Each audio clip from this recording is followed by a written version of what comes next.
Srungavarapukota Marika road నిర్మాణం చేపట్టాలి అంటూ సిగిర మారిక గ్రామానికి చెందిన గిరిజనులు పేపాడ మండల కేంద్రంలో మండల పరిషత్ అభివృద్ధి కార్యాలయం ముట్టడించడంతో పాటు వంటవార్పుతో కార్యాలయం ఆవరణలో నిరసన చేపట్టారు.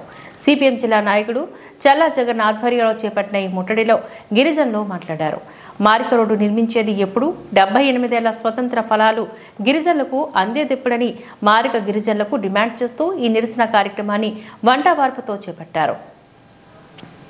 గిరిశేఖర గ్రామమైన మారికకు రహదారి నిర్మాణం చేపట్టాలని, గిరిజనులమైన మాకు ప్రత్యేక పథకాలు అందించడంతో పాటు విద్యా వైద్య సౌకర్యాలు అందించేలా చూడాలని డిమాండ్ చేశారు.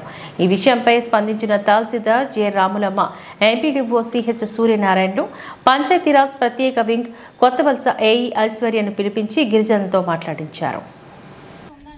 ఏమండి అది 2017లో ప్రపోజల్ ఆ రోడ్డుకి మనం చేశారు. 5 కోట్లు ఖర్చు పెట్టిన తర్వాత 2 కిలోమీటర్లు వేశారు. తిన్నామని చెప్పు.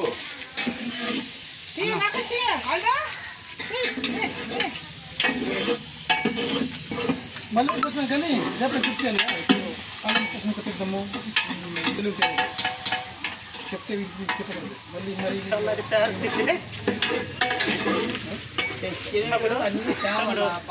చెప్పారు కదా.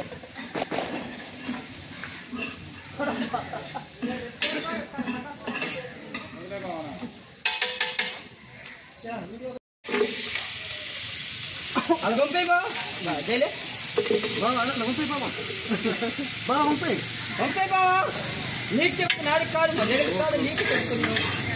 ఎవరో